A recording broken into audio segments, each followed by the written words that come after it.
കബനിഗിരിയിലെ കുരുമുളക് എസ്റ്റേറ്റിൻ്റെ നടുവിൽ ഒറ്റപ്പെട്ടു നിൽക്കുന്ന ആ വീടിന് മുന്നിൽ എത്തിയിരിക്കുകയാണ് ജീവനും സംഘവും.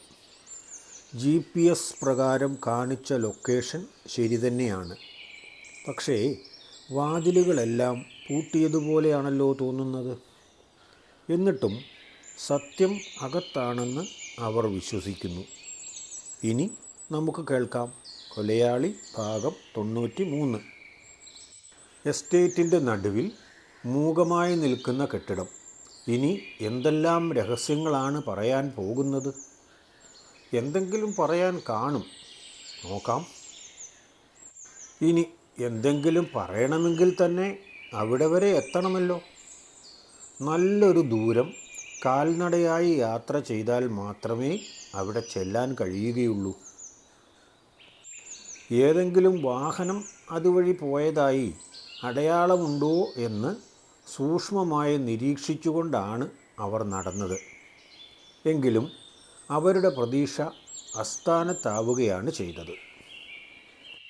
അതുകൊണ്ട് തന്നെ മറുവശത്തുകൂടി ഉണ്ട് എന്ന് പറയുന്ന വഴിയിലൂടെ ആയിരിക്കണം വാഹനത്തിൽ ആരെങ്കിലും വന്നിട്ടുണ്ടാവുക എന്നായിരുന്നു ജീവൻ്റെ പ്രതീക്ഷ മുഴുവൻ. അവർ വന്നത് ഏതു വഴിയാണെങ്കിലും വാഹനത്തിലാണെങ്കിൽ മാത്രമല്ലേ അങ്ങനെ ഒരു സാധ്യത ഉള്ളൂ. അല്ലാതെയും സംഭവിക്കാമല്ലോ. അവർക്കെല്ലാം കൂടി നടന്നു തന്നെ വരാമല്ലോ. സംഭവം എന്തു തന്നെയാണെങ്കിലും ഇത്രയും നാളും പലയിടത്തും കണ്ടതുപോലെ ഒരു രംഗമാണ് കാണാൻ പോകുന്നത് എന്നാണ് അവരെല്ലാവരും മനസ്സിൽ കണക്കുകൂട്ടിയിരിക്കുന്നത്. നടന്ന് പകുതിയിലധികം വഴി കടന്നുപോയി. നല്ല പരിസരമാണ്. സാധാരണ മൂഡിലായിരുന്നെങ്കിൽ നയനാനന്ദകരമാണ് പരിസരം. ആരും നോക്കി നിന്നു പോകും. ഇതല്ലായിരുന്നു സാഹചര്യമെങ്കിൽ തഴച്ചു വളർന്നു നിൽക്കുന്ന കുരുമുളക് ചെടികളും ഇടയിൽ വളർന്നു നിൽക്കുന്ന കാപ്പിച്ചെടികളും എല്ലാം ശ്രദ്ധിച്ചുകൊണ്ട് പോകാമായിരുന്നു. മനസ്സിന് കുളിർമയേകുന്ന തരം ശബ്ദങ്ങൾ കേട്ട് മുന്നോട്ട് നീങ്ങാമായിരുന്നു. പക്ഷേ ഇന്നത്തെ സ്ഥിതി അതല്ലല്ലോ. മുന്നിൽ കാണുന്നത് തല പോയ ഒരു ശരീരമാണ്. അതെങ്ങനെയായിരിക്കും കിടക്കുന്നത് എന്ന് മാത്രമാണ് ഇപ്പോൾ സംശയമായിട്ടുള്ളത്. ബാക്കിയൊക്കെ ഏതാണ്ട് ഉറപ്പു തന്നെയാണ്. ദിവസവും വ്യായാമം ചെയ്യുന്നതുകൊണ്ട് അത്രയും ദൂരമുള്ള നടപ്പ് അവരെ അങ്ങനെ ബാധിച്ചില്ല. കൂടെ അവർ മാത്രമേ ഉണ്ടായിരുന്നുള്ളൂ എന്നതുകൊണ്ട് ബാക്കി ആരുടെയും പരാതി കേൾക്കേണ്ടി വന്നതുമില്ല. അവിടെ എത്തിക്കഴിഞ്ഞതിന് ശേഷം പിന്നെ എന്തെങ്കിലും സഹായം വേണമെങ്കിൽ അത് ചെയ്തിട്ടുണ്ടോ എന്ന് ജീവന് സംശയമായിരുന്നു. അതുകൊണ്ട് കൂടെ ഉണ്ടായിരുന്ന ജോജുവിനോട് വിവരം ചോദിച്ചു. നമുക്കാർക്കും ആ വീടിനെക്കുറിച്ച് കൂടുതൽ പരിചയമില്ലല്ലോ. ജോജു പറഞ്ഞ ആ പണിക്കാരെ വിളിച്ചിരുന്നെങ്കിൽ കൂടുതൽ സഹായം വേണമെങ്കിൽ അവർക്ക് ചെയ്യാൻ കഴിയുമായിരുന്നല്ലോ. നേരത്തെ വിളിച്ചിരുന്നെങ്കിൽ ഞാൻ പറഞ്ഞില്ല എന്ന് വെച്ചാൽ മതി. അവരെ വിളിച്ചിട്ടുണ്ടോ? വണ്ടി തിരിക്കാൻ പോയതിന് മുൻപ് തന്നെ അവരെ ഞാൻ വിളിച്ചിരുന്നു. അവർ അല്പം അകലെ എന്തോ സാധനങ്ങൾ വാങ്ങാൻ വേണ്ടി പോയതാണെന്നാണ് പറഞ്ഞത്. ഇവിടെ അടുത്താണ് കർണാടകത്തിലെ ഒരു മാർക്കറ്റുള്ളത്. അവിടെയാണെങ്കിൽ സാധനങ്ങൾക്കെല്ലാം വില കുറവുണ്ട്. അതുകൊണ്ട് പലരും അവിടെ പോയി സാധനങ്ങൾ വാങ്ങാറുണ്ട്. ഇവൻ്റെ നാട്ടുകാരെല്ലാം അങ്ങനെ ചെലവ് ചുരുക്കുന്നവരാണ് സാറേ. സംഭവം കള്ളക്കടത്താണ്. പിന്നെ ജീവിക്കാൻ വേണ്ടിയാണല്ലോ. അതുകൊണ്ടായിരിക്കും നമ്മൾ അത്ര പ്രാധാന്യം കൊടുക്കാറില്ല. ആ കാര്യത്തിൽ നമ്മൾ തർക്കിക്കണ്ട. അവർ എപ്പോൾ വരും? നമ്മളവിടെ എത്തുമ്പോഴേക്കും അവരവിടെ ഉണ്ടായിരുന്നുവെങ്കിൽ കാര്യങ്ങൾ വളരെ എളുപ്പമാകുമായിരുന്നു. അതുകൊണ്ട് ഞാൻ ചോദിച്ചെന്ന് മാത്രം. ജീവിക്കാൻ വേണ്ടി അവിടെ പോയി സാധനങ്ങൾ വാങ്ങുന്നതിനെപ്പറ്റി ഒന്നും പറയാൻ ഞാനില്ല. സംസാരിച്ചു കൊണ്ട് നടന്നപ്പോൾ ദൂരം കടന്നുപോയത് അറിഞ്ഞില്ല. അവരിപ്പോൾ നന്നായി നിരത്തിയ ഒരു പ്രതലത്തിലേക്ക് കയറിക്കഴിഞ്ഞു. രണ്ടു വശവും ഭംഗിയായി അലങ്കാരച്ചെടികൾ നട്ടുപിടിപ്പിച്ച വഴിയിലൂടെ അവരൊരു വലിയ കെട്ടിടത്തിലേക്കാണ് കയറുന്നത്. വലിയ പണം മുടക്കിൽ പണി കഴിപ്പിച്ച ഒരു വീടാണ് എന്ന് ഒറ്റ നോട്ടത്തിൽ തന്നെ മനസ്സിലാകും. പക്ഷേ അത് പണി കഴിപ്പിച്ചതല്ലാതെ സ്ഥിരമായി ആരും താമസിക്കാനൊന്നുമില്ലെന്ന് തോന്നുന്നു. വീട് പണി കഴിപ്പിച്ചത് സ്ഥലമുടമയായ കോട്ടയംകാരനായിരിക്കണം.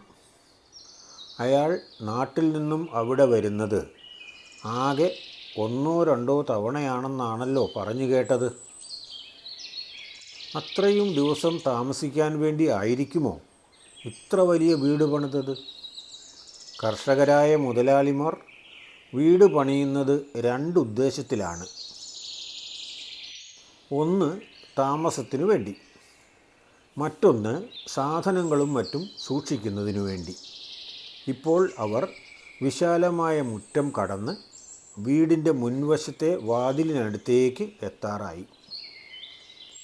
വാതിൽ അടഞ്ഞു കിടക്കുന്നത് പോലെയാണ് ഒറ്റ നോട്ടത്തിൽ കാണുന്നത്.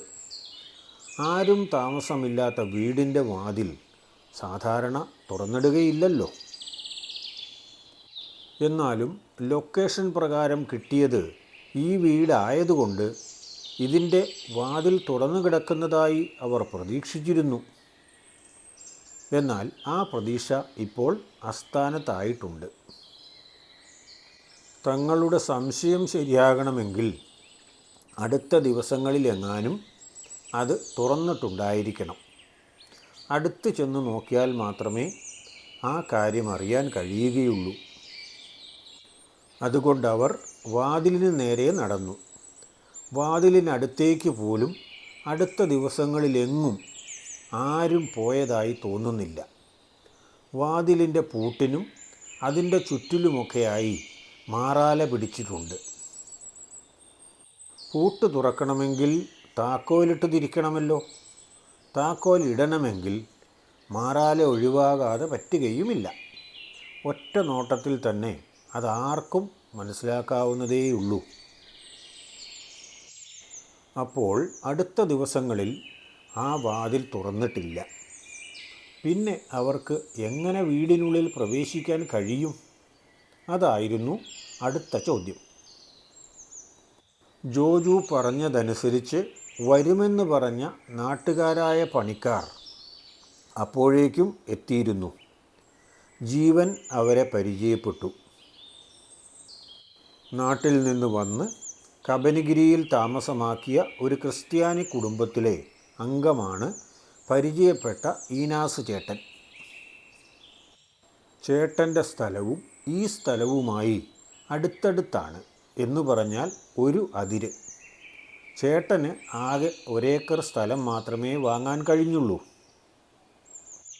അതിൽ നിന്നും കിട്ടുന്ന വരുമാനം കൊണ്ട് കുടുംബത്തിലെ കാര്യങ്ങൾ നടന്നു പോകാൻ ബുദ്ധിമുട്ടായതുകൊണ്ടാണ് ഈ പറമ്പിലെ പണികൾക്ക് വന്നു തുടങ്ങിയത്.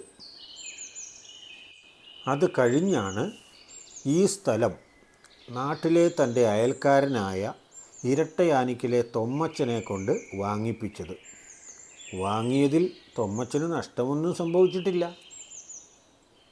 തൊമ്മച്ചൻ സ്ഥലം വാങ്ങിയതിൻ്റെ പിറ്റേ വർഷമാണ് കുരുമുളകിന് റെക്കോർഡ് വില വന്നത്.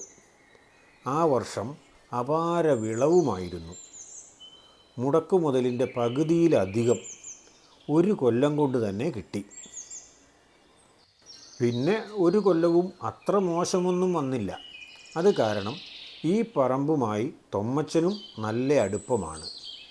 പറമ്പിൽ വളരെ കൃത്യമായി എല്ലാ പണികളും ചെയ്യണം. ആ കാര്യത്തിൽ തൊമ്മച്ചന് നിർബന്ധമുള്ളതുകൊണ്ട് മാത്രമാണ് മറ്റാരെയും അന്വേഷിക്കാതെ നേരത്തെ തന്നെ പരിചയമുള്ള ഈനാസ് ചേട്ടനെ തന്നെ ഉത്തരവാദിത്വം ഏൽപ്പിച്ചത്.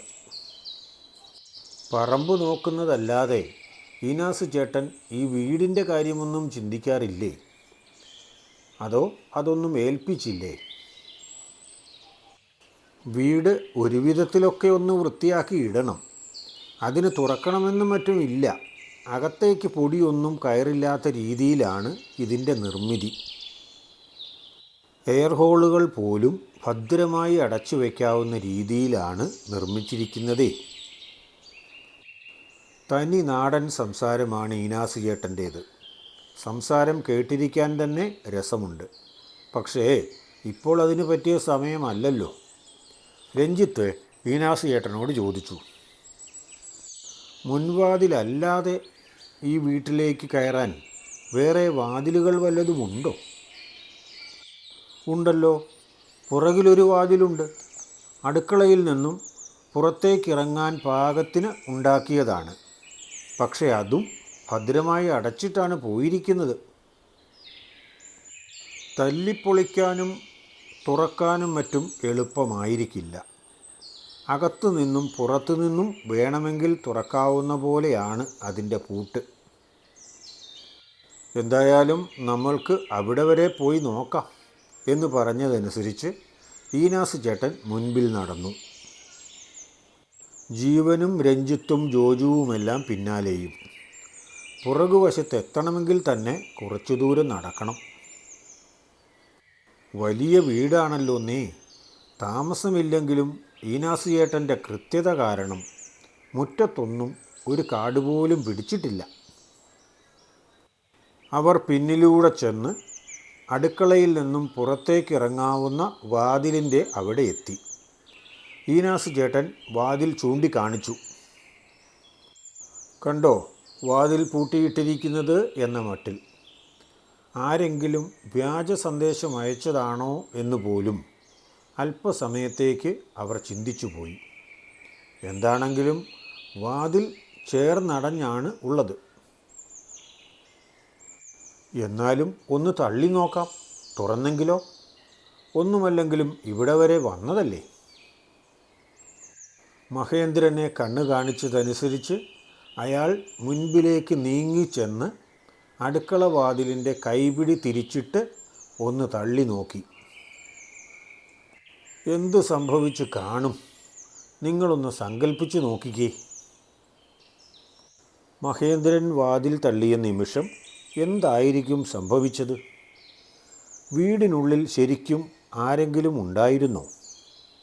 അതോ ഇതുവരെ കണ്ടതുപോലെ ഒന്നുമല്ലാത്ത മറ്റൊരു രഹസ്യമായിരിക്കുമോ?